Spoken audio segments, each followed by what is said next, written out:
Craftsman Days are here at Lowe's with big savings on the tools you need.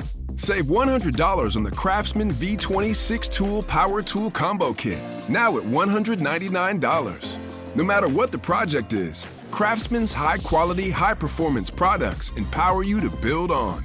Stop by your nearest Lowe's store and check out the full line of Craftsman tools today. Valid through 6/18 while supplies last. Selection varies by location. Check it out now. Wednesday, January 8th, 2025. Beating the Book podcast for Super Wildcard Weekend in the National Football League. Gill Alexander with the two staples of the show. Can't believe the regular season is over.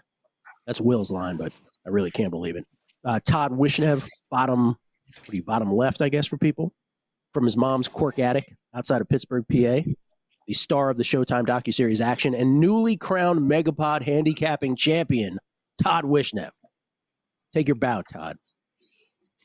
I'll wait to do it properly. Thank you.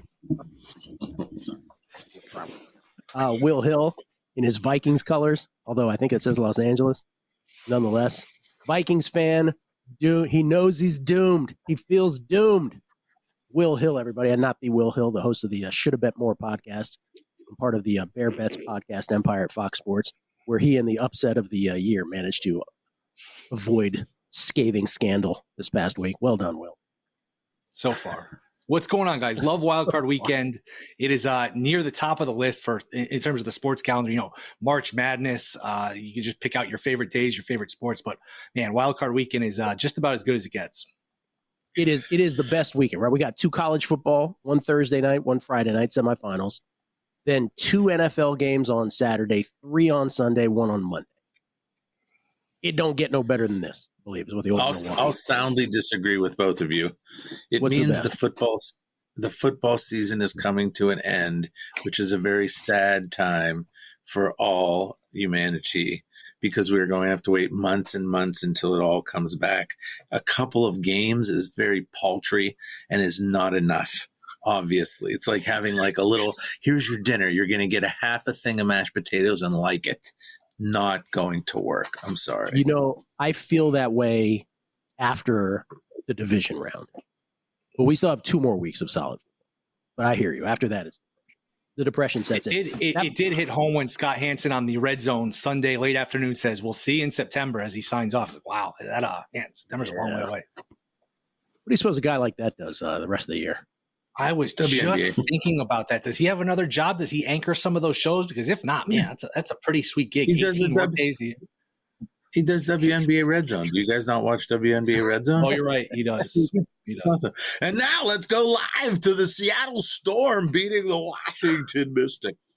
Holy cow. Who's your favorite WNBA player, Todd? Who was it again? Oh, I don't know anything about that league. I'll tell you. I don't know anything about it.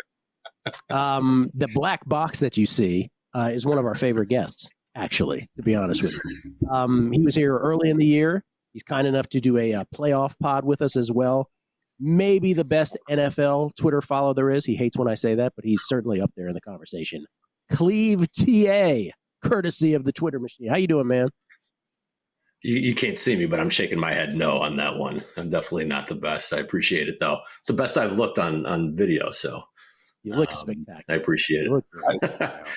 But I do agree with Todd, by the way, on this. I do agree with Todd. Like, I like the potpourri of games. Like, I like a bunch of games on at the same time. I don't care if it's – I tweeted this 2 weeks ago. I don't care. Titans, Jags. Like, everyone was complaining about Week 17 that there's no good games. I said, you're going to regret this in a few months. You're going to be wishing you had Titans, Jags. So – as good as Wildcard Weekend is, and it's great, it's just one game at a time. If it's a blowout early, then it just kind of you just sit there and wait for the next game. And so I like having a bunch of games on at the same time, even if they're bad ones. But yeah, it's a good week on my Buckeyes playing Friday, so hopefully they get a win here. Really need a title in this. It's been a while, so looking forward to the weekend against Texas. You're not one of these. What's it been? 10 years? It hasn't been that long. 2014. Yeah, it's actually it was about 10 years ago. I was it was in Dallas actually, where the Cotton Bowl is, and against Oregon, almost by the same score. They just beat them. Yeah, that was a beatdown. But no, I know. It's just more selfishly. I just Before feel like continue, a program like Ohio State with all that talent should have more than one every 10 plus years.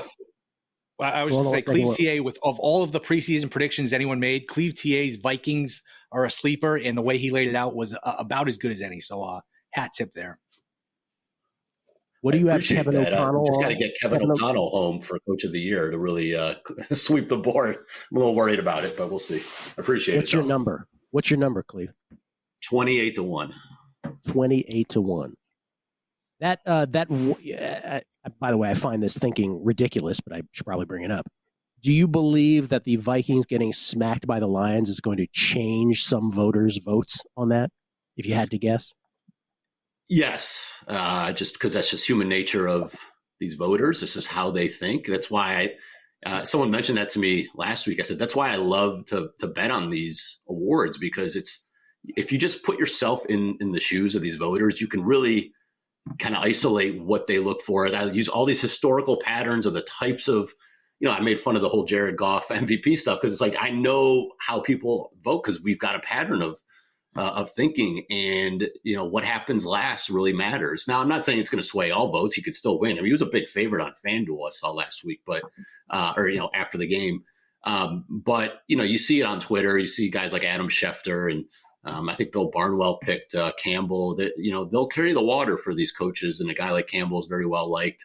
So it is possible. I will say there are a handful of voters like Mina Kimes. She sent her vote in prior to Week 18. So that tells me that has to be a Kevin O'Connell vote, right? Like there's no, you wouldn't send it in early unless you likely have O'Connell. So I do feel better about those. I wish I knew how many actually sent theirs in early, because then I can kind of count those as kind of almost all KOC, if not all. But the ones that held on and waited, might be swayed here. We'll see. You just never know with some of these voters, but I think it's going to be close. I love Mina, but I wish you wouldn't turn it in early. I wish I don't understand why. Yeah, what's the reasoning? I'm not really sure I get it, unless just kind of get off your desk. But you got a responsibility. Just wait for all the games. Are you one of these Ohio State fans that even if they win the national championship, you're going to be like, yeah, but we didn't beat Michigan? No, I'm the complete opposite of that. The national title is all that matters. I mean, the rivalry is great.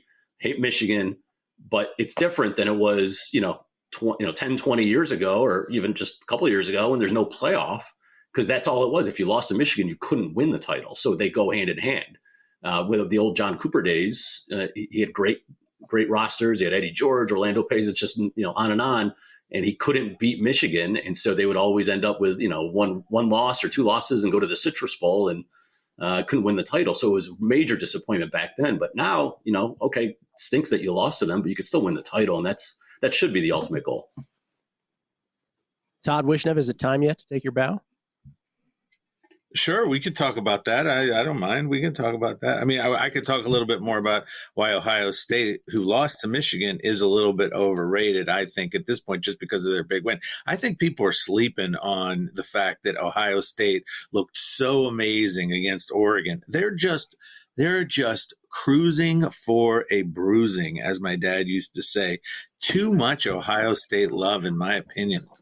Same thing with the Ravens. It is inflated. I agree. The line is definitely. I made the Ohio State line 3.5. So I do think it's definitely inflated at 5.5, 6. I just would never. I mean, obviously, I would never bet against my own team right now. But I also wouldn't stand in front of that train. You never know. Like when you get to these playoff situations, the team with the most talent, rises to the top, and it's not. It's just like UConn last year in hoops.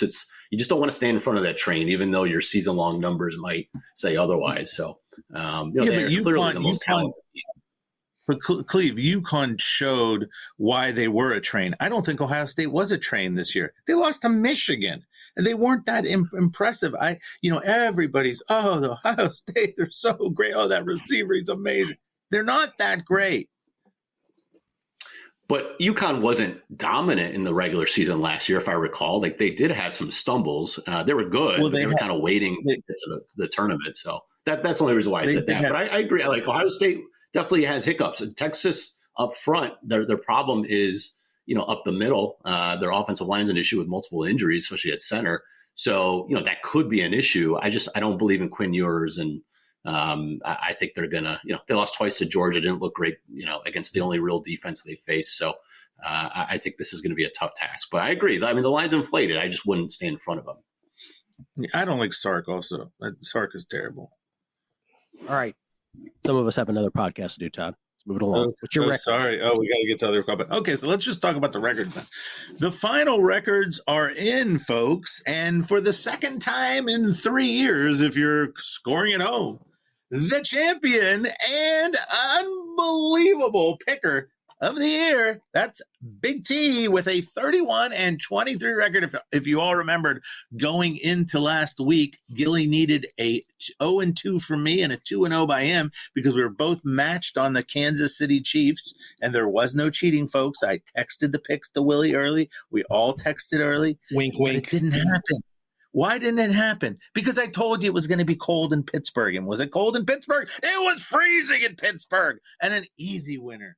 And then the other easy winner as well, the over in Tampa Bay. Well, it wasn't so easy. But anyways, with all that said, I have to take kudos. Now, granted, it wasn't the season that Gilly had last year. Look, I can be a graceful winner. Last year's season by Gill Alexander was one for the record books. We may never see it in our lifetimes again at 35-18-1 last year. That is quite outstanding, no doubt. But a solid 31-23 for the W. I'll take it. On the teaser world, Gilly 5-12-1, Willie 7-9-2. Looked like he was going to win the teaser championship, but he doesn't because I come out of nowhere to win the teasers as well at 8-10 by percentage points. The guest at 7-11. So a double championship. Let me comment about your win. Your win, by the way, you beat me by a game and a half because we both went 2-0 on our other two picks. So you beat me by a game and a half this year. 2 years ago, you beat me by a half game because I had a pick in the DeMar Hamlin game, so you end up winning on percentage. I would argue, I'm going to give you your props here. I would argue that what was your record this year? 31 and what? 31-23. 31-23. You're 31-23 this year in a year that was tougher than last year by most people's accounts. Might be just as good as my 35-17-1 or 35-18-1, whatever it was last year. 35-18-1 will never be, that will never be. But it's still very, you still ended up with a really good record in a year where most people got beat. So kudos to Todd Wishnev, everybody. Todd Wishnev, more than just a jokester. It's funny because I think that too, like, oh, man, what a tough year it was. But you could also look at it the other way and it was like, man, it's just pretty straightforward. Like the better teams won, the better teams covered for most of the year. So it is interesting how you can look at it both ways. Great, I think Will's calling you I don't want to say it, but a square ball maybe is what he's trying to say. You told me square ball. By the way, Cleve, it makes sense that he would say that. But if we go back and research the data, okay, most of my wins came on the back of excellent over-under calls, not on just blindly betting favorites. I have very few favorites, actually, with my 31-23. So, as usual, a poor job by my good friend Will Hill, trying to cast aspersions on my championship and call me a square ball. All of the credit is, all the accolades are deserved. Congratulations. No dispersions. I want to give a shout out to Shooter McGamblin on Twitter. Shooter McGamblin, that is your real name, Todd would say. I knew you were going to say that. Shooter McGamblin took very, very clean and precise notes on not just our Dumbo of the Week winners for the whole year, but he did all of our Dumbo of the Week nominations. Who do you believe ended up with double the nominations? 6. Raheem. No. I was surprised by this. Ooh, give me 1 second. Give me 1 second to think about it. So double the nominations of anyone else? The number one person who had the most nominations had 6 during the course of the year. Double Matt Eberflus's 3. So it's not Eberflus. Tomlin. I'll say Mike Tomlin. No, I have a guess. Okay, what's your guess? Well, there you go. I was going to say Antonio Pierce. Like nobody. Pierce is a better nobody answer. runs like Antonio Pierce. I apologize. Came out of my mouth. Antonio Pierce with 6. And just a couple highlights. talking about this on the radio side this morning. Downs, Gilly. There's multiple fourth downs in a game, so he had so many opportunities.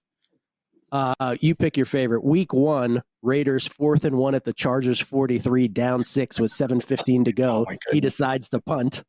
Or Week 7 might be my favorite. 10-11 left. They're down 8 to the who are they playing down 8? The Rams. 4th and goal at the Rams 9 with 2:50 to go, down 8. He kicks the 27-yard field goal. That's the winner. That's the moment. That's my favorite because I had the Raiders in that game. I said he's playing to cover. He's my favorite coach. He was. For 1 week, I flipped on him. I believe he did it a couple of times, actually. There were a number of times that he kicked field goals to cover the spread. Anyway, appreciate Shooter McGamblin doing this. This last week, by the way, Dumbo of the Week had to be Matt LaFleur, right? We agree on that? Packers had the ball. They get that fumble, that ridiculous fumble that the Bears are just running out the clock, but then DJ Moore gets hit. He fumbles. So the Packers are set up at the Bears 43 with 1:49 left. Malik Willis still in the game. Then 1:31 left in the game. The Packers run the ball on 2nd and 4. Keep in mind they're down 2. Instead of draining all the clock and using one of their 3 timeouts, which they had in pocket, the Packers snap the ball with 15 seconds on the play clock on 3rd and 2 with 1:05 on the clock. Then they call timeout with 58 seconds. They don't let it bleed. And LaFleur would later say they were deciding whether to go for it or not. So 4th and 4 at the Chicago 37, they elect to try a McManus 55-yard field goal, which miraculously goes through.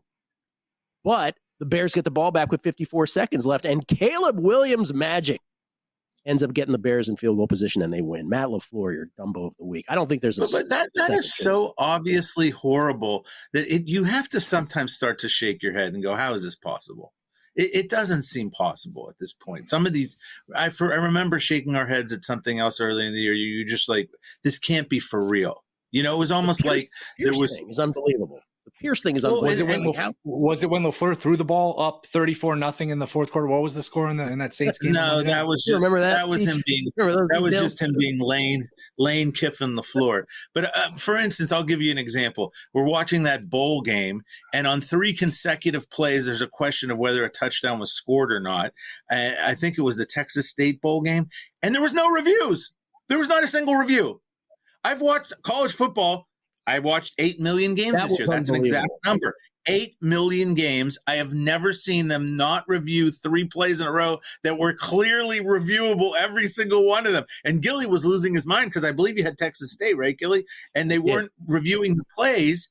And I'm like, now I'm starting to wonder what. Then we had the whole fiasco in New Orleans where the clock all of a sudden stopped when it's not supposed to stop because the ref forgot the rules. Some of these things are getting so egregious that I'm starting to have very sinister thoughts.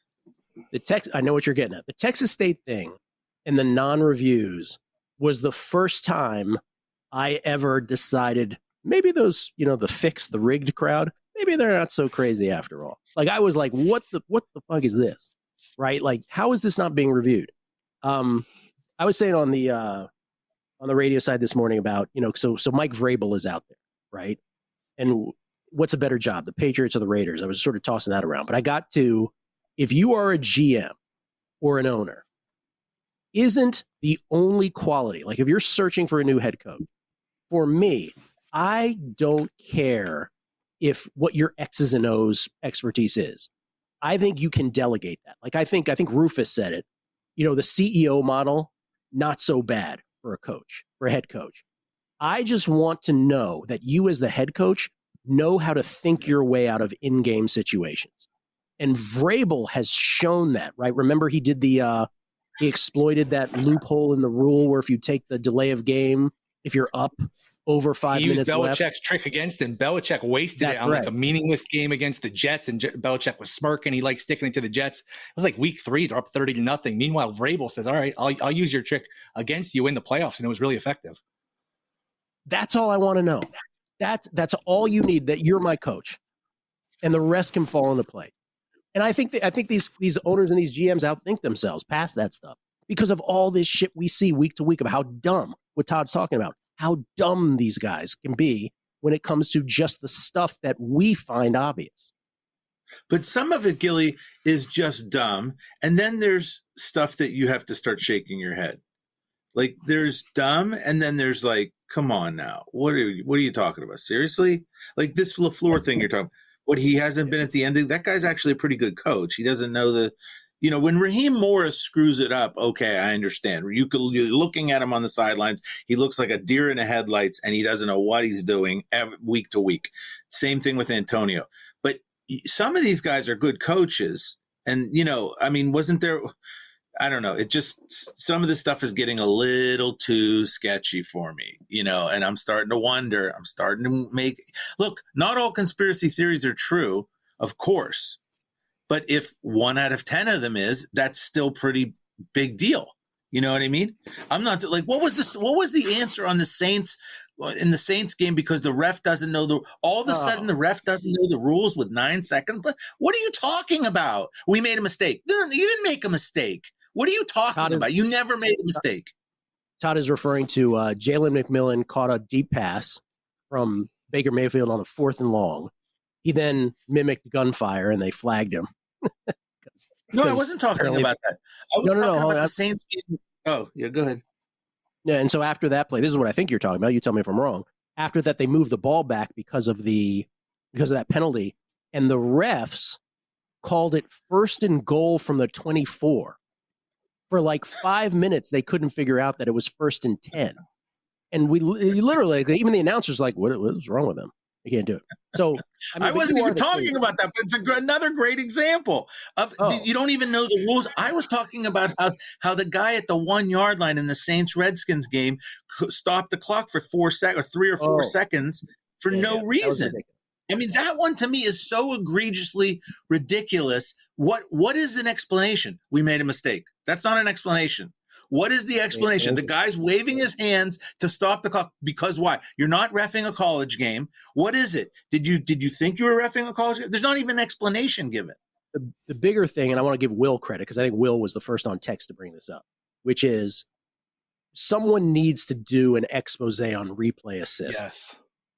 When did it arrive in our lives? We were not informed that it was arriving in our lives. And to this day, I can't tell you what it can review and what it can't. Because the simplest things like, the play clock went to 0. Can't review that. So it's all so dumb. And we're so ill-informed. It's judgment calls. And I got to tell you, I can't wait till next year. I think they're gonna add this because they talked about it. There's been so many of them. Missed face masks. Like it's the most obvious. It's not a judgment call. It's not pass interference. It's not holding. It's either you grab a face mask or you don't.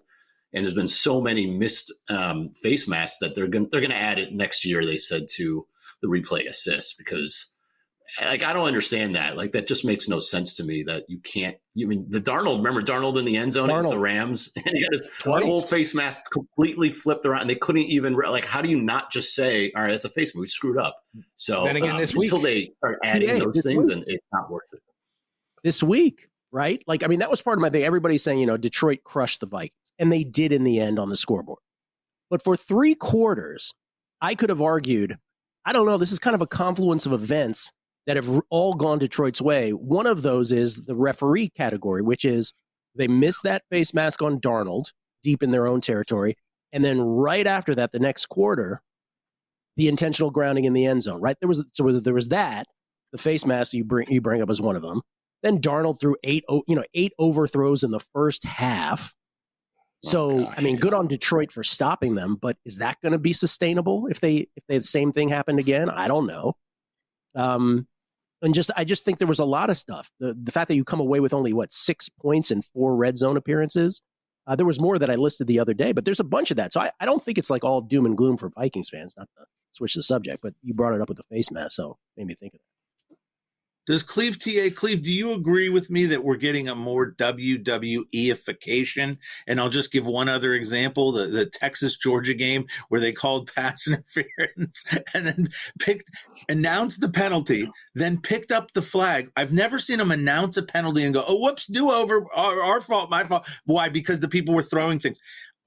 We're getting to a WWE-ification in this sports, in this college and the pro football that to me is getting very worrisome. Do you agree with this?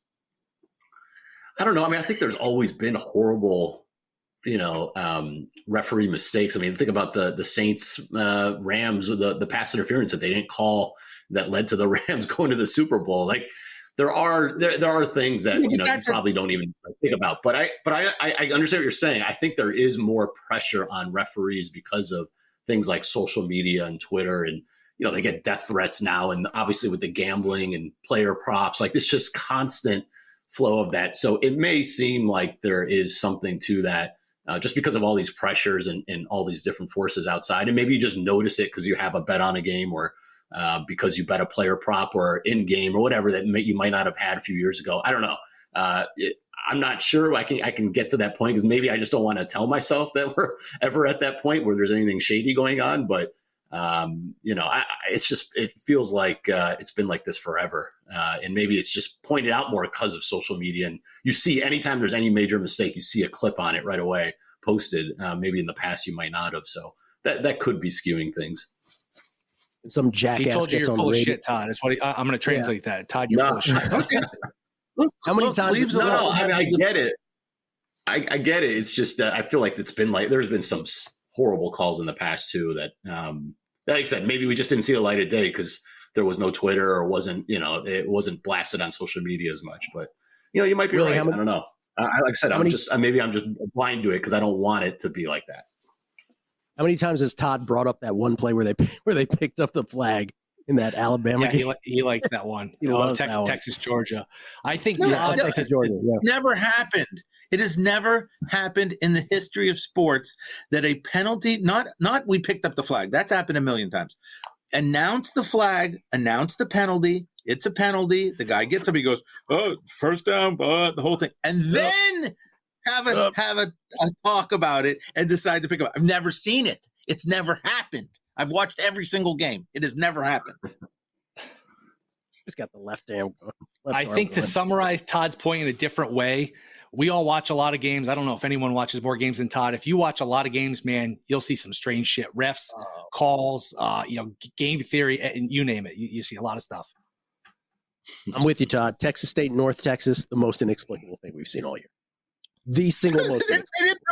They didn't review 3 different plays that happened back to back. What did the replay machine not work?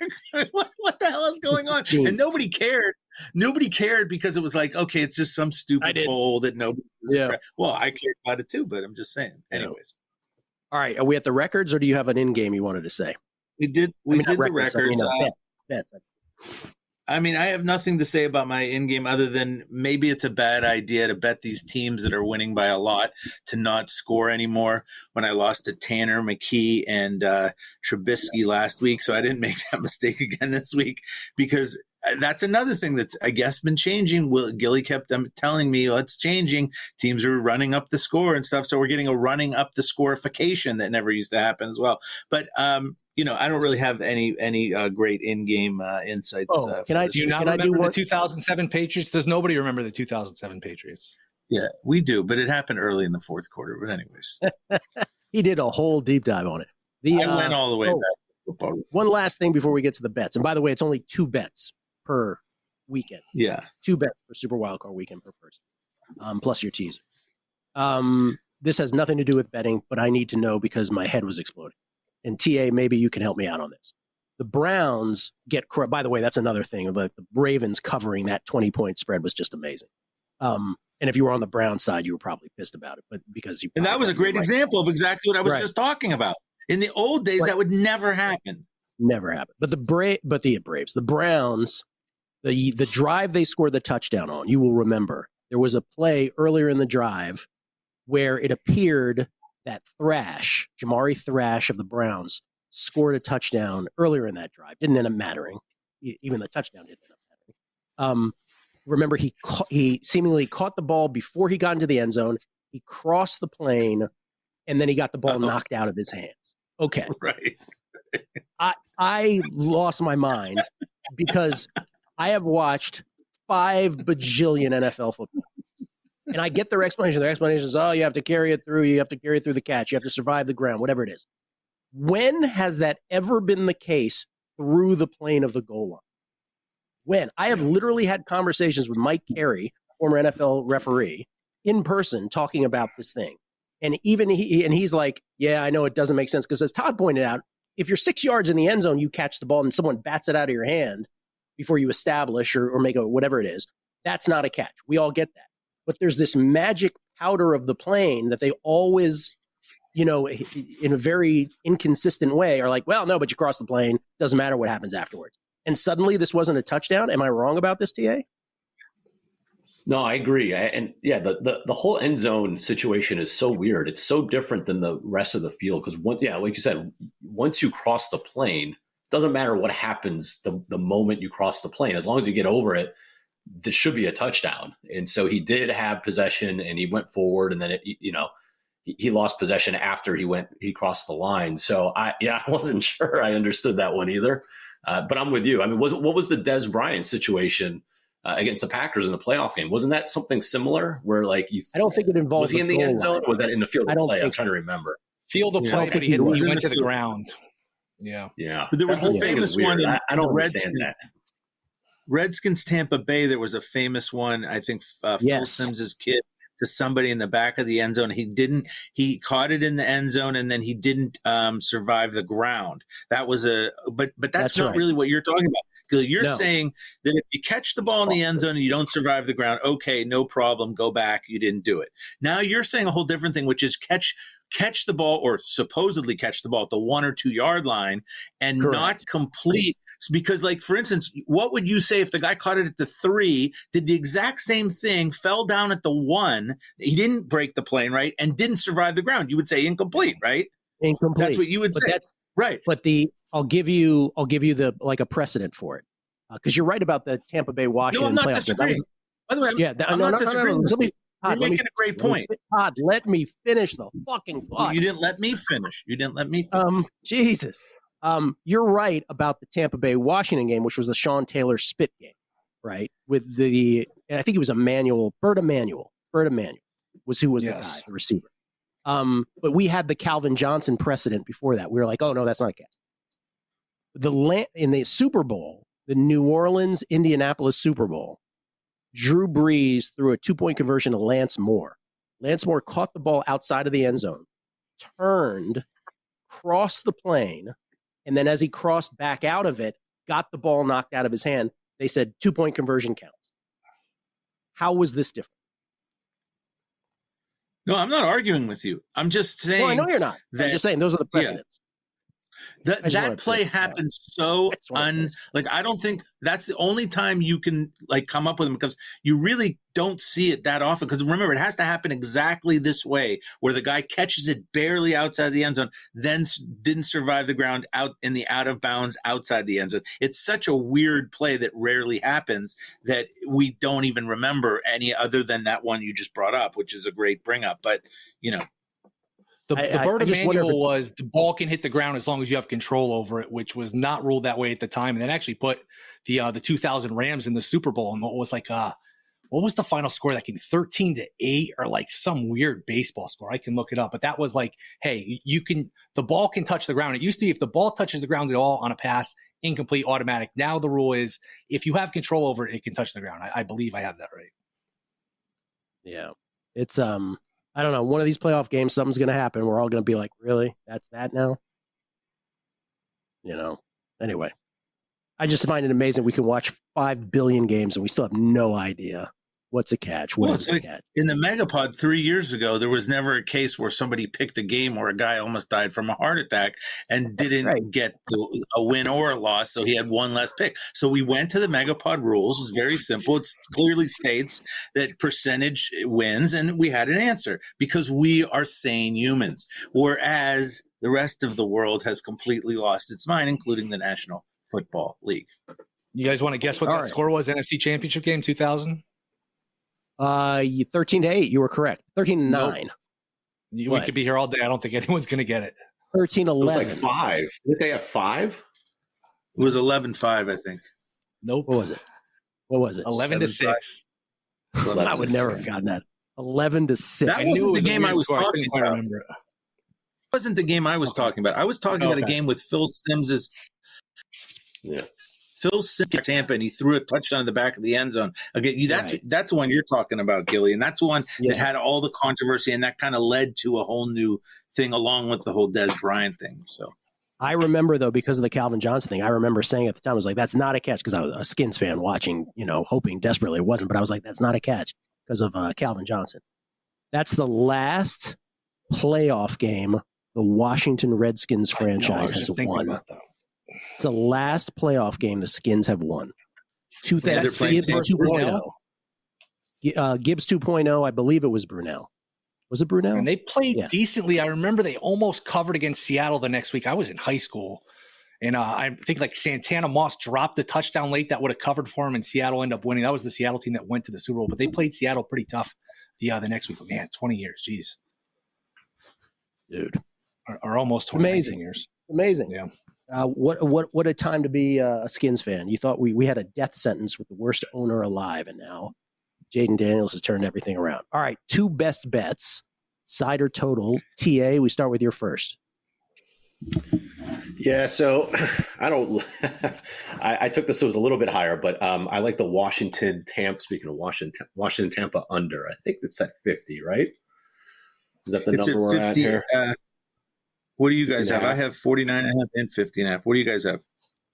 50 is good. Is that okay? 50. Okay, we'll call it 50. It's a key number, so 50 is fine. Yeah, I just, I know that both of these teams are high octane offenses in the regular season. I just think this is just a really high total historically when you look at the playoff round, the wild card round. I mean, we go back. Now, again, it's a little caveat because this is obviously a warmer climate, but just there's been 15 outdoor wildcard games since 2000 where the total's been at least 47.5 and 13 have gone under. It just shows you, like, you can't really use regular season data for these playoff games. And you obviously got a rookie quarterback in Jaden Daniels, as great as he is. There's a lot that has to go right here. He's going to have some jitters. It just is what it is. You got Todd Bowles. Their run defense Tampa's run defense is number 1 in the NFL over the back half of this year. We know Washington, as good of an offense it is, they really just rely on the run game, especially on early downs, to get them in these 3rd and 4th and shorts to convert. But they're not a really explosive offense. They're one of the lowest explosive pass offenses in the NFL, especially in the back half of the year. Where teams are starting to figure out Daniels a little bit on that end. I mean, he just creates so many plays with his legs, but he's not pushing the ball down the field as much as he was early in the season. So you got a little bit less on the explosive pass route, a lot more running from Washington. Tampa's got some issues in the secondary, which is a little scary for me. Antoine Winfield should be back this week. Jamal Dean, I'm not so sure at corner, but again, outside of Terry McLaurin, there's really nobody else that scares you outside for Washington. So it's not like you need 4 or 5 great corners here to slow this team down. And then the other side of the ball, as great as Baker's been, they have had some luck. They are one of the top teams in the NFL when it comes to red zone. They don't make mistakes. They've very, very limited number of turnovers, especially in the red zone. I think the lowest rate of kind of unsuccessful red zone plays when it comes to missed field goals, turnovers, and missed 4th down. So, some of that, will tend to regress, especially when you get into the playoffs. I have this number at 49, so it's just a small amount of value, and you don't get much value in playoff games, especially with a limited sample. So, to me, this is just more of a, just kind of a play on a number that I think is just too high for a playoff game in the 50s. Under Skins and Bucks. Prime time on Sunday, as it should be. Toddy, what do you got? Now I'm a little nervous, to be honest, after ClevTA took the under, but I'm going over. I'm going over, Cleve. I hate to do it, especially because I respect your opinion, but I Doesn't have sound to. Like sorry. It. Well, sometimes even great people can be wrong. Sometimes look at you, Willie, a great guy just like yourself, and you've been wrong on some things. I don't want to talk about summer leagues, but whatever. Here's what I'm going to say. I hear what you're saying, Cleve, and you're right. It is playoffs. It's a different ball. But this Tampa Bay defense is so horrendous. It's horrendous. They were okay. There's a guy named Spencer Rattler. You may not have heard of him, but he is not an NFL quarterback. He's moving the ball up and down the field in a game Tampa Bay absolutely has to have like blood, and he's moving the ball up and down on them. He's not an NFL quarterback. Okay. Now, the guy who's playing quarterback in Washington is an NFL quarterback. In fact, I would argue he's the biggest sensation there is right now.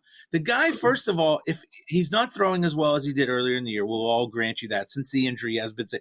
But if it's 3rd and 7, he just runs out of there and scrambles for a first down. You can't stop this. It's maddening betting against him. I'll tell you that. So I just don't see how Tampa Bay is going to stop him. And then on the other side of the ball, I'm not impressed with Washington's defense. First of all, were they trying last week against Trey Lance, who's throwing 3rd and 7 out? Oh, 3rd and 7. Yeah, no pressure. Oh, first down. Oh, here comes Dowdle for 17 yards. Here comes some other guy, Schoonermaker. They're making up names on the sidelines, and they're bringing them in, and they're just running for yardage against this Redskin team. Schoonermaker. I don't like anything about this Washington defense. Now, Gilly will tell you, he'll try to sell you something about their defense. Oh, it's this and it's 8th when the moon is out and the rain is this way and the sun is this way. It's the 8th best. Or, he comes up with stories to tell you about this team. They're not good on defense. Cut it out. Okay, they're just not. And Tampa Bay is good on offense. So I am very scared to make this pick because ClevTA, I respect his opinion, but I have to do it. I'm sorry. Over 50 in Tampa Bay. Wow. Oppo to start. No, I get it. I will say, so you tell me, Gil, is Tyler Badish, is he playing this week? Do you know? I do not know. I do not know. Because he's missed. He missed last week, and he missed the game against New Orleans. Not coincidence. They allowed 13 sacks for Jaden Daniels in those 2 games without him. If he doesn't play, that's problems versus Vita Vea and that defensive front. So that's my issue. It's just this Washington offense, as great as it is, just it's not the same in the second half of the year, and it's a running offense, and you can't run on Tampa at all. So you're going to force Daniels to throw it. He's not a guy who's going to drop back 50 times and air it all out. Like, that's just not really his game. He's more of a, he does it with his legs and short passes. So anyway, I understand. It's just, trust me, I'm a little bit nervous about this one, but we got to pick something. So I agree with you, Cleve. They haven't been as good lately. However, I just can't. This Tampa defense is a joke to me. Skins are optimistic that Marshawn Lattimore is a go, though. Yeah. That's the other thing. That's Mike Evans' biggest rival, right? Yep. Mm-hmm. Could be huge. By the way, I heard the ref that stops the clock also at the end of the game, he's going to be working this thing too. So that could help for the over too, just in case we need some points at the end. Driving a very nice car, by the way. I don't know if that's related, but he has a very nice car. What do you got, Willie? I haven't picked this team much this year, but I'm picking them now. I am going to take the Washington Commanders plus the 3. Yeah.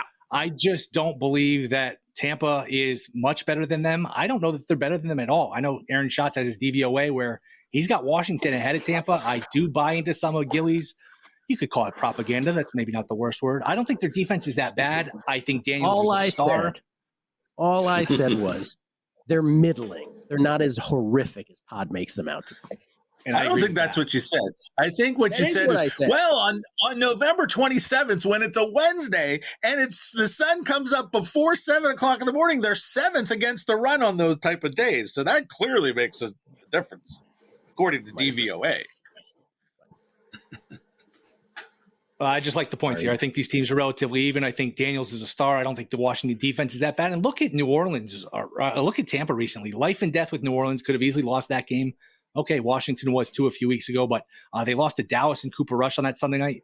Congrats. You won the NFC South. You beat the Saints and the Panthers and the Falcons, who the Falcons swept them, by the way. So I'm just not a believer in Tampa. I don't know that they have a great home field advantage. I will take the 3 here. I obviously love the 3.5. I could easily see this being a field goal game either way, but give me Washington plus 3. Let's go. I'm on the Rams. I bet them plus 3 early in the week. He loves the What Rams. are they now? The only thing he loves more than Washington is the Rams. He fucking loves the Rams. You love the Rams. Admit it. I have a feeling, I can't get it out of my head, that somehow the Rams might get to the Super Bowl. I cannot shake this feeling. Rams +1 is that what we're doing? Rams +1? Yeah. I mean, Rams. I just think they're going to be in pocket, though. Yeah, +3 in pocket, but +1. I like the Rams. I do think that game, while Darnold should not be judged as a whole for, body of work for the season, but that gave me a little bit of a spooky feeling about Sam Darnold. And I think the Lions provided a blueprint, right? Where they're like, oh, you get more than 3 seconds to throw the football, more than anybody else in the NFL on average. Why don't we blitz and we'll gamble that our guys will get to you before our man-to-man coverage breaks down? And I think the Rams have the secondary components to do that. And I think they have the defense to do that. And I think they're going to follow that. And I think they beat the Vikings, which I got to say, man, 14-3. Like, if you ask the question, who's got the most pressure on them this week? Maybe it's Lamar Jackson and the Ravens, but I think it's the Vikings. 14-3 in a flame out would be bad, and I think that's what happened. They already beat him once, so it's not so crazy. Yep. No, it's not crazy at all. Do you know what's crazy about that first game? Obviously Flores blitzes a ton. I think they blitzed Stafford like 35-40% like normal. Not a single pressure on those blitzes. Wow. Not one. Wow, they couldn't touch if you him. could believe that. I couldn't believe that when I saw that you blitz all that. I mean, that's just a testament to McVay, and just they get the ball out of his hands quick. They run those quick screens to Nakua, and I think you're going to see a lot of the same thing. I don't know if it's going to work, but it's crazy that he got blitzed 12 times and 0 pressures on those blitzes. So if that's going to happen again, then the Vikings defense has no shot. TA, let me take a halftime in our bets. Let me ask you, if you had a vote for these awards now, I want to go through who you would vote for. I know you have bets. You got Kevin O'Connell 28-1. You got other bets. But if you had a vote right now, let's go through them. Coach of the year, you would give to? I'd give it to O'Connell, just exceeding expectations. I agree. Okay. Comeback player of the year. We talked about it. To me, it's slam dunk Burrow.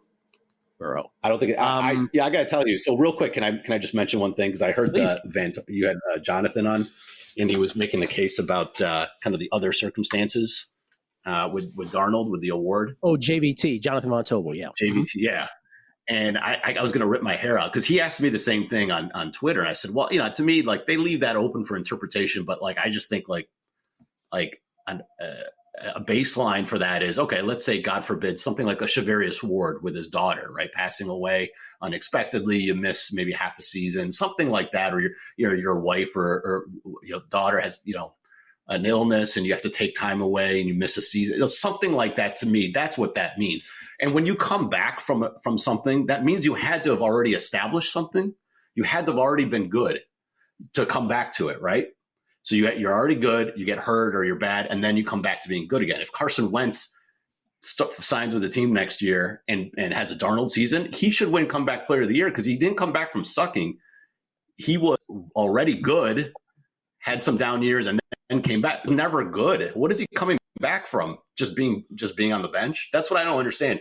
By definition, comeback means you're coming back to something that was already good. So anyway, drives me insane. But I think Burrow, I'm actually kicking myself for not betting Burrow last week at plus money because I just, I wanted the Vikings to win. I wanted them to do well because of KOC. But that was, I thought that was a great opportunity. I passed it up. So they changed the guidelines. They changed the guidelines for Comeback Player of the Year, clearly because they were a little embarrassed that Hamlin didn't win it. So other circumstances clearly is not intended for the player that does not have special other circumstances. They should have a most improved player. It would solve everything. It's just most improved Aaron player, and then that's it. Aaron Schatz was on the show this morning, and he says that's what's coming, that there's going to be a most improved player award maybe next year. We'll argue about that, too. Yeah, well, but at least it was pretty straightforward. I mean, you're voting on one of these retread quarterbacks that were bad historically and had a big year. It's pretty obvious, It's a clear delineation from coming back from an injury. By the way, Burrow, everyone's like, that was like not a major injury. Do you remember in the offseason, they're saying no one's ever had, a quarterback has never had to deal with that wrist injury before. He couldn't grip a football. There was a lot of question marks. So I disagree with that notion too. All right, let's hear it. MVP.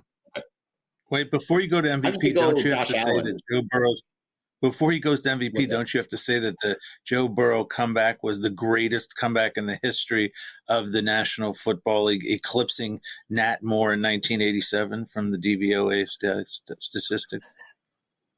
You have to say it without laughing. You have to say it like you were at the Davos, conference or something, Oh. Davos conference. Said Josh Allen. MVP. Josh Allen. To me, he's the most feared. Like, he's just taking, as great as Lamar has been, and his stats are awesome. I mean, you got Derrick Henry, you got Zay Flowers. The Bills have nothing. I mean, think about what we were talking about before the season. Everybody was projecting Buffalo to have a down year, not make the playoffs. It's a rebuild. And he's taken a bunch of, let's be frank, nobodies at receiver. And he's turned them into one of the elite offenses. I just think this is his year. I mean, Lamar's great, and I do think there's some voter fatigue to vote a guy a third time when there's another great candidate there with a better record. So I think it's Josh Allen. I agree that if you take it, or if you remove this player from the team, I agree it should be Josh Allen, because I don't know if the Bills win 3 games. But I do think that fatigue is not a good enough reason. And I think that it would take a fatigue is just my prediction on the award more than anything. I think Allen, Allen should win, but that's just. But I think when you're predicting the award, I do think if you have a player with, and I don't. By the way, I have no idea who's going to win. I think it's a coin flip. If I'm guessing which way the voters go, I think it's a complete coin flip. I just object to the Allen fringe that says, "Oh, it's over. It's absolutely Allen." It's like, wait a minute. This guy had the 4th highest passer rating of all time. 41-4. No one's ever done more than 40 and fewer than 5 picks. He leads in QBR, in all these other stats, touchdown percentage, air yards, net air yards, on and on and on and on. It's like 4,000 passing, 900 rushing, never been done before. Like, at some point, it's so overwhelming where you're like, okay, maybe I shouldn't be that fatigued. Well, the only thing is, EPA, which some people care about, some people don't, but it's kind of an all-in-one metric, advanced metric. Josh Allen is number 1 in that metric. So in terms of like value, points added, because what he does more than anybody is on 3rd and 4th downs, you can't stop him. Like, it's a guaranteed first down, and he's just been impossible to stop. And as great, like I said, as great as Lamar is, like, when you're piling up 5 touchdowns against the Giants, no names on defense, and piling up, helping your QB rating in that regard. And I don't want it feels like I'm, denigrating Lamar. Is that a great year? Like, I'm not. It's absolutely not in that case. But I think from a value perspective, and just the fact that, like I said, EPA like accounts for all of that, and his plays have been high leverage, most valuable. From a points added perspective, so it kind of does take that into consideration. So I wish he would have played that last game. Sitting that last game, I think he would have won the award if he played and just had a normal Josh Allen game. I think he'd be a wider favorite. Yeah, I mean, for every argument, there's a counter, right? Ravens crushed the Bills. Ravens had the hardest schedule of all the playoff teams. On and on. So we go on for it. Yeah. I think it's very close, is what I'm saying. Sometimes who do you think's going to win? Billy, who do you think's going to win?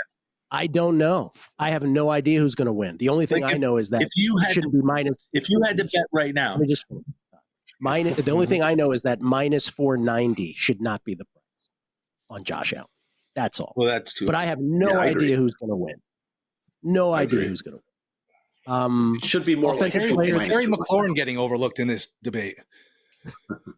He is. He's a Buckeye. I love What about Barry Bonds? Barry Bonds is the only guy to hit 73 homers and have 42 touchdowns with no interceptions. What about him? Is Joe Gibbs available for this?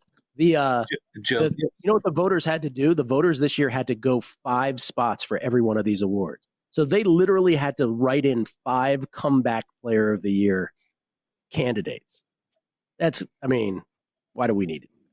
TA, offensive player of the year. Oh, Saquon. That's easy. What about defensive player of the year and defensive rookie of the year? Defensive player of the year to me is the hardest. I think PJ Watt, where are you? Come on, the stores love him. Come on, he's awesome. He comes off the edge, and now you gotta love him. I guess I'll retain, and I think he's going to win only because I think TJ Watt may not be top 3 in a lot. Same with Hendrickson, but Surtain will be top 2, I think, in every ballot. So I think he wins it. I honestly, it's the worst defensive player of the year list that I can recall. Pretty bad. And then what was the other one? Offensive rookie is Jaden Daniels, hands down. Defensive rookie, I'll go with Jared Verse. Just because it's kind of the default, and I think he's had from a pass rush win rate. That's for Todd. I think he's like one of the top 5 in the entire league. So for a rookie, I give him credit. And he doesn't have Aaron Donald next to him to create one-on-ones. He's kind of doing it himself. So I'll take Verse there. Okay. I think I got to all of them. Okay. Oh, coach of the year. Oh, you said it, Kevin O'Connell. No, O'Connell. I gave you that. Yeah. All right. Your second pick, sir, is TA. Well, it depends. What is the Houston LA line right now? It's kind of in between. It's toggling back between 2.5 and 3 all week long. It's 2.5 increased juice, 3 reduced juice. So what do we give him here? Well, I'll just take the Texans. If you can give me 3, I'll take the Texans. pretty key number. I have 3 in my back pocket. There's enough 3s out. I think it's fair to give him the 3. Yeah. I don't love this Texans team. I just think everyone's down on them, obviously. But I mean, look, they got blown out by the Ravens, maybe the best team in football. They lose to the Chiefs, after they lose Tank Dell. They're actually right in that game. They could have won that game on the road. So you have a couple of, kind of recent poor performances, tough circumstances against really good teams. I wouldn't hold that totally against them. They're the one thing that, not the one thing, but they're awful running the football, especially on early downs. Bobby Slowick just refuses to do anything but run the ball up the middle with Joe Mixon. I think dead last in success rate. Now, the one thing that the Chargers do the worst is they can't stop the run. They use light boxes at the highest rate in the NFL. So they're one of the worst teams in terms of yards after contact. So I think Joe Mixon could have a good game here, and it'll set them up for better kind of third down situations and like a 3rd and 8 or 10 that CJ Stroud's used to. And then, his offensive line can't block a stunt and you get sacked. So I think he's got better opportunities. I just think that the numbers inflated. I mean, just 3 weeks ago, Houston goes into KC and they were 3-point underdogs. Now they're 3-point underdogs at home to the Chargers. Yeah. It doesn't compute at all. So from a rating standpoint, this should be much closer to a pick.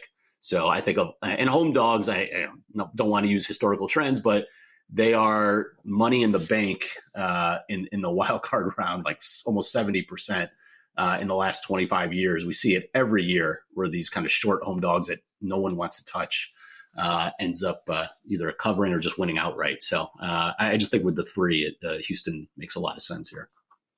Houston Texans, 8 years in the playoffs, 8 years in the early Saturday time slot in the playoffs. By the way, let me throw this in here. Hardest strength of schedule of the 14 playoff teams, Green Bay, aggregate opponents win percentage 533. That obviously has a lot to do with the fact that they played both the Lions and Vikings twice, 15-2 and 14-3.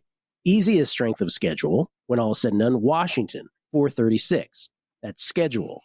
What about strength of victory? The best strength of victory, Baltimore, 525 aggregate win percentage of the teams they've beaten. The worst strength of victory, the Los Angeles Chargers, 348. They've beaten nobody. 2-5 versus playoff teams, straight up. Yeah, their only 2 wins were against Denver. So they beat up their bullies. They beat up on the bad teams. But, Houston's got a really good defense, too. They got 2 awesome edge rushers. Derek Stingley can lock up McConkey. Like, it's not going to be a cakewalk. 19-18 seems very plausible for kind of a weird wild card score. Toddy, number 2. I just like that ClevTA said that the Chargers play a light box, and then I was wondering what Willie would think about that because he likes to think about light boxes, So I thought that would be interesting. And I'm sorry, I had to do it. I'm sorry. I'm incorrigible. I should be thrown off this podcast already. Anyways, I sort of had to just for Willie. let me ask you, what do you guys have for the Steelers against the Ravens? What's the point spread in that game? What does Yin's guys have? It is 9.5 or 10, kind of equal. What do you see, Will? More toggling. A lot of toggling going on. Toggle fest. What would you make it, Willie? Why don't you tell us what you want, and then we'll tell you what you can have. Yeah, I'm not gonna. But we went with bookmaker. It's pretty split. It's pretty split. If you want to take the 10, I have a feeling you're taking the points here. What do you I'm have? Taking Steelers plus 10. I'm looking at my odds. I see 9.5 painted right now, all across. Am I missing that? I don't see anything. Bookmaker has 10. Oh, okay. Bookmaker has 10, and Bet Online has 10 also. Yeah. Okay, so 9.5 painted. What's the number? What am I getting here? What's the official number? If 9.5 is painted in most places, if not all, we'll go 9.5. Fine, I'll take 9.5, whatever. Give me the Steelers plus the 9.5 in that. Look, I just want to make. I didn't know. I didn't know Bet Online and Bookmaker had that. Go ahead. I'm good with that. Okay, Cleve's giving me the 10, so I'm taking the 10. I'm gonna just say, I guess.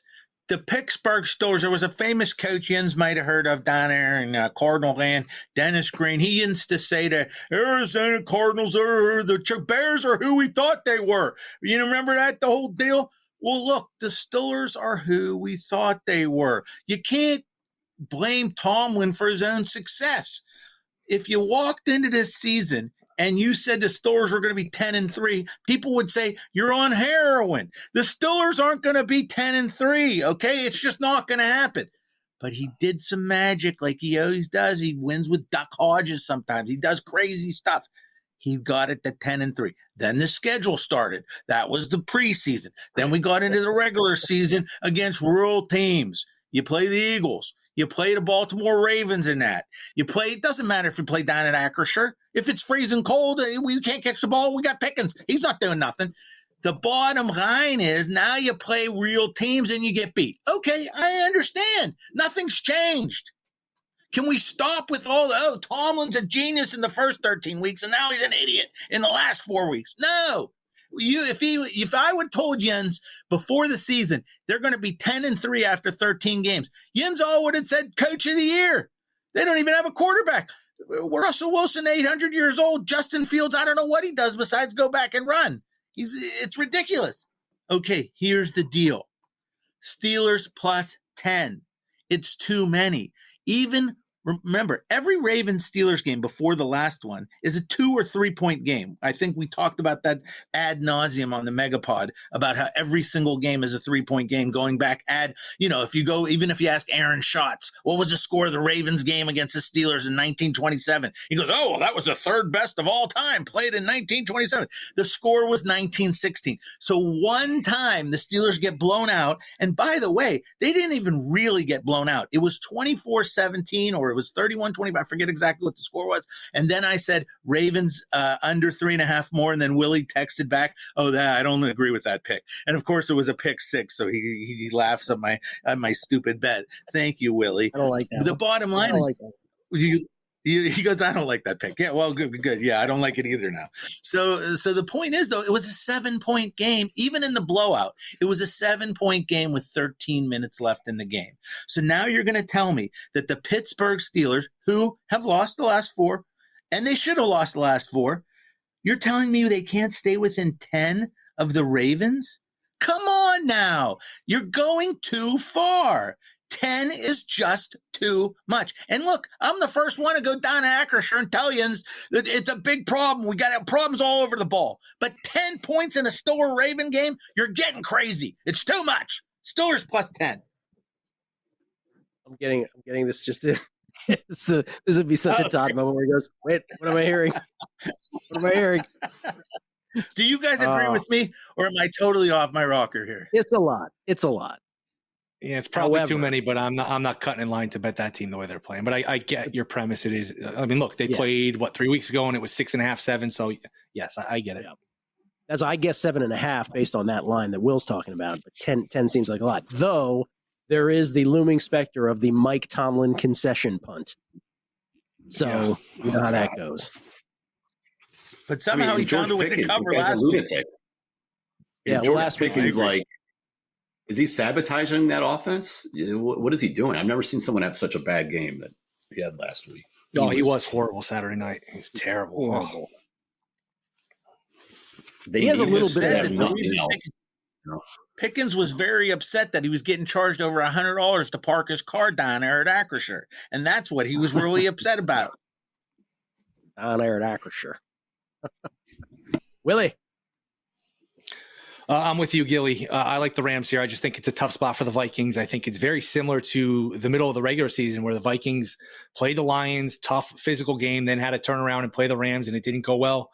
I just think the difference between being the 1 and the 5 is going to be something that's going to be very hard to overcome psychologically. I know it's dangerous to sit here and play amateur psychologist, but these teams are pretty even. I know the Rams don't have a great home field, but Stafford, a veteran quarterback, can kind of detect what Flores is doing from a blitz standpoint, and that is a big part of beating this Vikings defense.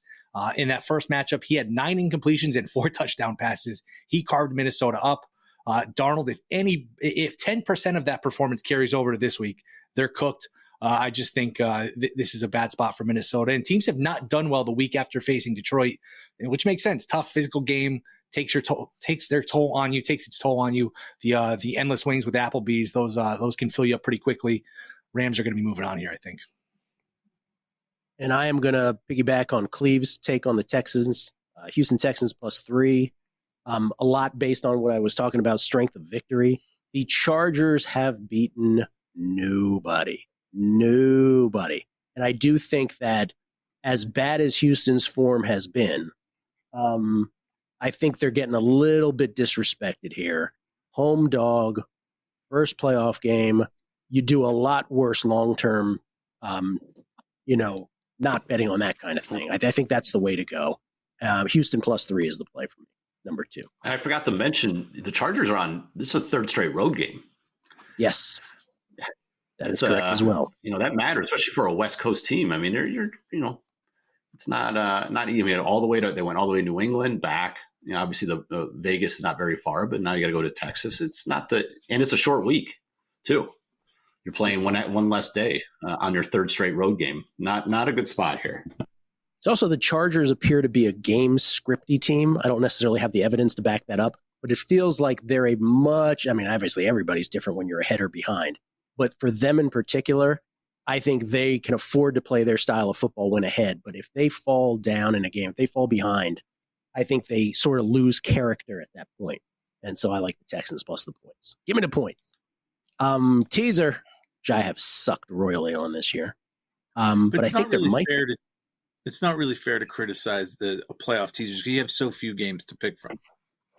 Yeah. Well, no, I'm not talking about playoffs. I'm talking about just my regular season performance was terrible. But there might be an obvious one here. At least there was earlier in the week. Now it's kind of teaser protection-y. What do you got, Cleve? If you had to do one, what do you got? Oh, geez. I'll take the Pack. I know this is not a long teaser. I'll take the Packers up to 10.5. I think that game's gonna be a little closer. We have no idea if Hurts. I mean, I think he's going to play, but first games off concussion historically aren't great. So I think the Packers, even though they've struggled and lost to a bunch of good teams, they don't get blown out for the most part. So I'll take the Packers there. And then on the other end, I'm not going to use the Texans because I already used them. So I'll just take, I think the Vikings win, but I'll take the Rams, up to 7. And I said this Monday on Guessing Lines, so I feel compelled to say it here. They say Jalen Hurts will be at practice today as he returns from his concussion, per Nick Sirianni.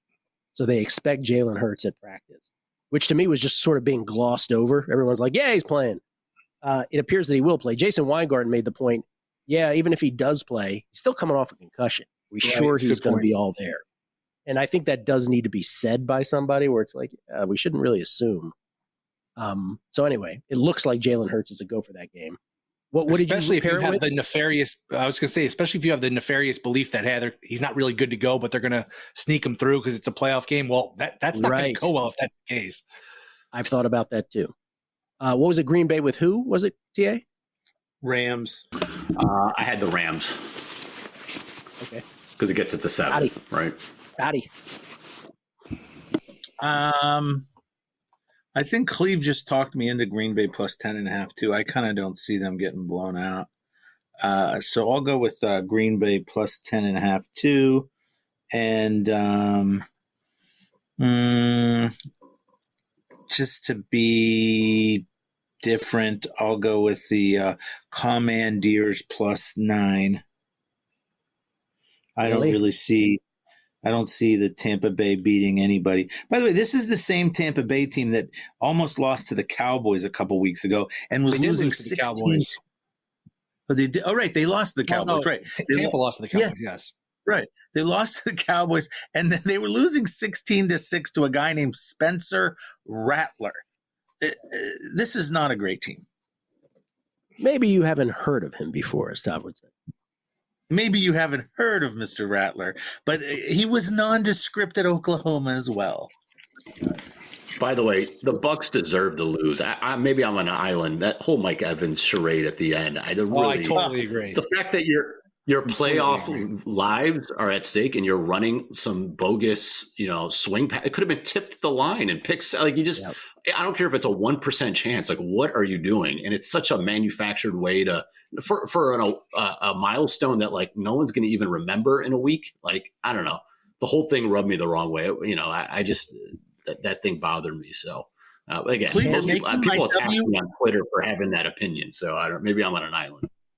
It's the WWEification that I'm talking about. You're making my point exactly for me that I belabored for 10 minutes on this podcast. That would never go down. Now, I know there was that time with Strahan and Brett Favre, which was also abhorrent, but this is ridiculous. You like you said, they should be taking a knee and they're throwing passes to get like bonuses. It's getting WWE. That's ridiculous. Can you imagine if that gets tipped, they take it to the house, they get the 2-point conversion, and the Saints win in overtime? That's not Bucs seeding. That's Bucs make or miss playoffs. That would be great. That would be like all-time everything for decades to come. It would be never stop showing that. Yes, it would be. Yeah, people got mad at me because they're like, loosen up. It's a great milestone. They're so happy for it. I'm like, no, that is separate from the situation you're in. The only thing that matters is taking a knee and winning the game to go to the playoffs. It's not like, Atlanta was down 2 touchdowns at the end and they're probably going to lose anyway. The game was tied. I think that one of the teams was attempting a field goal to take the lead. It was just, to me, I couldn't believe what I was seeing. I was like, that doesn't take away from Mike Evans being great. I think he's a Hall of Famer, all those sorts of things. You just didn't need to do that at that stage of the game. That could have, anything fluky could have happened. So anyway, I just thought that was absurd. Which, by the way, they have to change these incentive clauses. Didn't he get like $3 million for that or something? $3 million. Right. Yeah. So what? Now we're going to play the whole, and this is what Cleve was talking about when he said, "Oh, well, everyone's gambling and the props and everything," and that's probably what's going on at these end of games. Why people are trying to score touchdowns like it's Lane Kiffin-orama over there, right? Because now everybody's friend said, "Oh, well, I got Derrick Henry to score 2 touchdowns," so he has to try to get another touchdown. It's ruining the game. It still has to be a game first, and if you're losing what's the word I'm looking for, Gill? If you're losing the integrity of the football game because of are we playing for the stats? That's the word Todd couldn't come up with. Exactly. I'm sorry I couldn't come up with that word, Cleve. But the point is, sorry, Todd. I couldn't agree with. By the way, I couldn't agree with Cleve more. That is an embarrassment and a stain. Todd, did you get what he was really saying? That was the word you couldn't come up with? Like, of all the words in the English language that you were unaware of. He can throw. If he wants to throw stones, that's let me fine. explain it to you again. You see, there's this word integrity. Yes, exactly. First of all my picks, you can go back and check all the picks. You can go back and see the whole thing. You guys can just cast aspersions. Go ahead. It's okay. Look, when you're on the top of the hill, this is what happens to you. Rams up, Bills down. I think the Bills roll. Is it 8.5 or 9? Am I going to push on a 3? Either way, I'm still going with Bills. I think they win this game pretty comfortably. Rams, Commandos. Rams. Wait, Willie's going with Rams and who? Bills. Bills from 9 down to 3, right? Fine. Fez is going to be texting. Oh, you can't do it. It's not a Wong. Okay. Come on. It's ridiculous. It's the playoffs. It's ridiculous. And what do you have, Gilly? Rams, Commodores. Oh, so you're with me, Willie. Oh, no. Oh, close to me. Okay. Rams +7 and Commodes +9. Okay. Got it. All right. Final two questions. Each and every Megapod from the inception over a decade ago. You believe this podcast is 14 years old? Good God. Now everybody has a podcast. Here we go. Which of the big favorites is the most likely to lose outright? Do we even have enough candidates here? Your candidates are, we do. Your candidates are the Baltimore Ravines, and 9.5 or 10 point favorites hosting the Steelers. The Bills, 9.5 point favorites at home against the Broncos. Just those two. If I came to you from the future, TA, and I said one of those two lost, the Ravens or the Bills, the answer is? I'll say Ravens only because Tomlin Voodoo has got magical powers that nobody else does. So that's the only way it happens, but I'll take that one. Toddy. I couldn't agree more. I think the Yinzers, who would really be shocked if the Yinzers did what they always do against Lamar Jackson and pulls it out of their ass? It's certainly more likely than Bo Nix. You know, give me a break with the Bo Nix stuff. I'm tired of hearing about it. He's not that good, folks. He's good, but he's not. I love how people like jumping for, Bo Nix, he's so great. He's okay. Okay, let's not get crazy. Yeah, I'll say Ravens too. And if Lamar does pull one of these stinkers again and loses like a 19-13 game, geez, he's going to have a long offseason. But I think Baltimore gets by this game, but Baltimore would be the one just because these games can be a little squirrely. I'll only say the Bills because I think the Bills are susceptible to there's one player they can't lose axiom of this, which is if something happens to Josh Allen, God forbid, they're the Buffalo Bills without Josh Allen, then they're not even a playoff team. So I'll just say the Bills only based on that, which I know is a weird way to do it, but I'll say that. And then there's 6 games, obviously Super Wildcard Weekend. If you had to bet a side, TA, on 5 of them, but you got one free pass, what's the game you want no part of? I'll say the Bills, Broncos. Dottie. Chargers, Texans, just because I kind of agree with all you guys about the Texans, but, I don't know. I just don't like that game. Wilson? Eagles, Packers. I know the Packers upside, but, man, it's been ugly the past couple of weeks. I have no feel for that one. I'm Eagles, Packers too, man. I just don't know. The Packers, to me, are, of all the 14 playoff teams, the widest variance of outcomes for me. Like, I will not be surprised if they're awesome. I will not be surprised if they get beat by 30. I really won't. They could be either. So I will say that for that reason. TA. By the way, there's been one underdog that has won outright in 15 of the past 17 wildcard rounds. So there's probably someone maybe we're not thinking about, but or maybe it's just the Commanders. But there's always at least one big underdog upset. So can't wait to see who it is. I can't wait. TA, are you doing your football preview again next year? I am.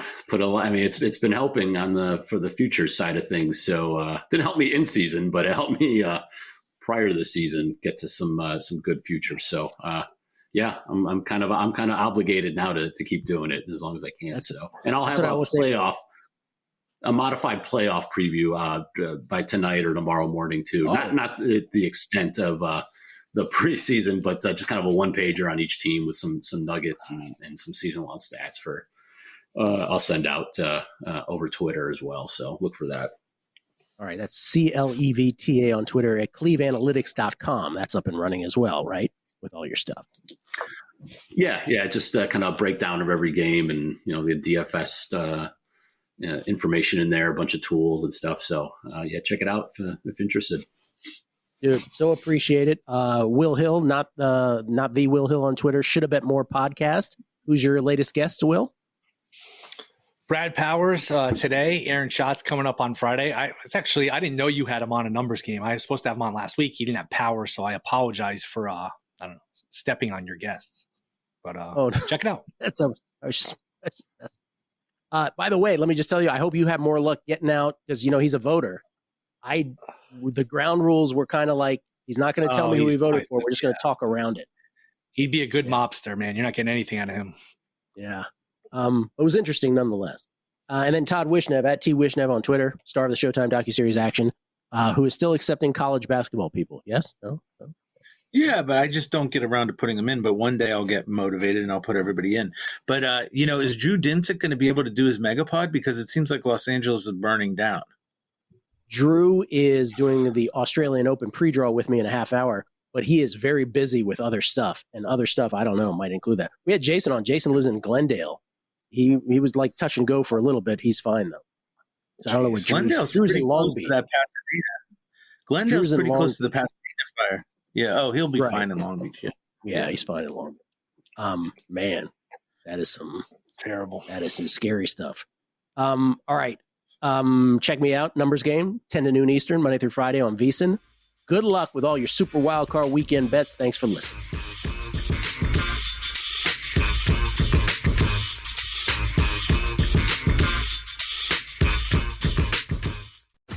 If you work in quality control at a candy factory, you know strict safety regulations come with the job. It's why you partner with Grainger. Grainger helps you find the high-quality and compliant products your business needs to inspect, detect, and help correct issues. And the sweetest part is, everyone gets a product that's as safe to eat as it is delicious. Call 1-800-GRAINGER, click Grainger.com, or just stop by. Grainger, for the ones who get it done.